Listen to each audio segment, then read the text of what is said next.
there are two very interesting things that come out of that answer. One is you mentioned young people and their view as Taiwan as not being part of mainland China, and the question there of whether young people in Taiwan are voting in greater numbers than they do in other countries, because there's a huge number of countries going to the polls this year. Is there less apathy amongst the young in Taiwan because of this?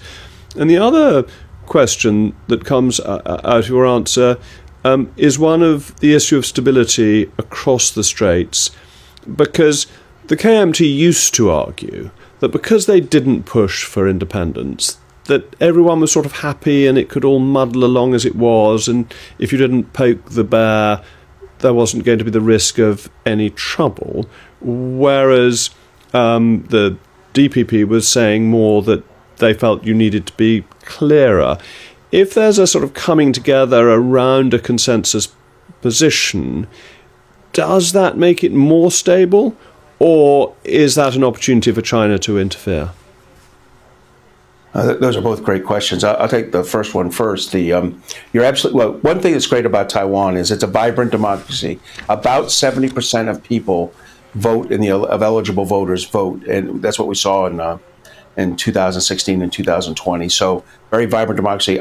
No reason to believe that kids that youth under age 30 won't vote, and maybe not the exact same numbers, but in high numbers.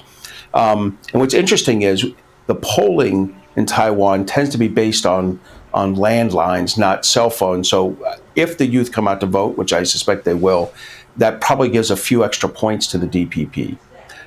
So that's how I see the youth vote. That's a great point on China's reaction.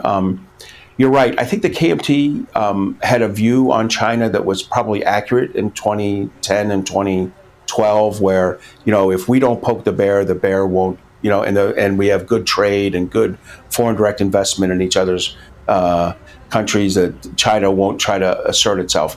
I think that doesn't account for Xi's much more aggressive populism and nationalism inside China, and Xi's belief that it is the Chinese Communist Party, the CCP's legacy to reincorporate Taiwan completely, and that he is, in a really a cult of personality, an embodiment of the CCP. So it's his legacies to reincorporate Taiwan.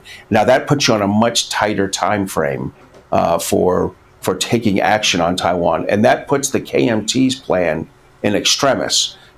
Just because you don't poke the bear doesn't mean that the China won't take the opportunity to try to, either through economic pressure, cyber pressures, maybe eventually, maritime pressure through blockades, or even kinetic pressure through missile strikes and invasions, attempt to force you into away from independence and into a Hong Kong type situation. So the KMT's vision might have been okay a decade ago. I don't think it reflects the current reality of an aggressive authoritarian China.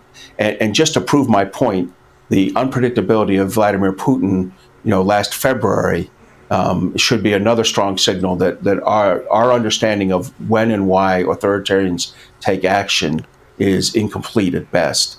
And therefore, you need to prepare and plan for aggressive action by China. That's really interesting. And basically the point is that the bear can be prodded out of hibernation, but actually this bear's coming out of hibernation anyway because the political weather in mainland China has ended. Mark, thank you very much for all your insights into this really very important election, possibly, although a relatively small one of the most important elections taking place this year.